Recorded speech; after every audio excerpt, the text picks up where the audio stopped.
অনেক সময় ভুলবশত আমাদের ফেসবুক আইডিতে কিছু ফেক আইডি অ্যাকসেপ্ট করে ফেলি। এই ফেক আইডিগুলো কিন্তু আমাদের লাইক কমেন্ট শেয়ার কিছুই করে না এবং তারা কিন্তু অ্যাক্টিভও থাকে না। সো এই ফেক আইডিগুলো কিন্তু আপনি চাইলে এক ক্লিকেই সবাইকে আনফ্রেন্ড করে দিতে পারবেন। তো কীভাবে এটি করবেন চলুন আমি দেখিয়ে দিচ্ছি। ওকে, শুরুতে চলে আসবেন আপনার ফেসবুকে আসার পর আপনার ফেসবুক প্রোফাইলে ক্লিক করে দিবেন। তারপরে এখান থেকে নিচে আসলে দেখবেন অ্যাবাউট লেখা আছে, অ্যাবাউটে ক্লিক করে দিবেন। অ্যাবাউটে ক্লিক করে দেওয়ার পর আরেকটু নিচে আসলে দেখবেন ফ্রেন্ডস লেখা আছে, এখানে আপনারা ক্লিক করে দেবেন। ক্লিক করে দেওয়ার পর এখানে দেখুন ম্যানেজ লেখা আছে, ম্যানেজ অপশান পাবেন, এখানে আপনারা ক্লিক করে দিবেন।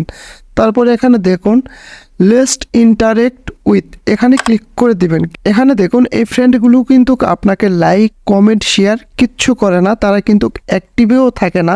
এদের যদি আপনি রিমুভ করতে চান তাহলে এখানে সিলেক্ট মাল্টিপল, এখানে ক্লিক করে দেবেন। ক্লিক করে দিয়ে আপনি যাকে আনফ্রেন্ড করতে চাচ্ছেন তার সাইটে এইভাবে টিক দিয়ে দিবেন। দেওয়ার পর এখানে আনফ্রেন্ডে ক্লিক করে দিবেন, তাহলে কিন্তু আপনার ফ্রেন্ড লিস্ট থেকে তারা আনফ্রেন্ড হয়ে যাবে।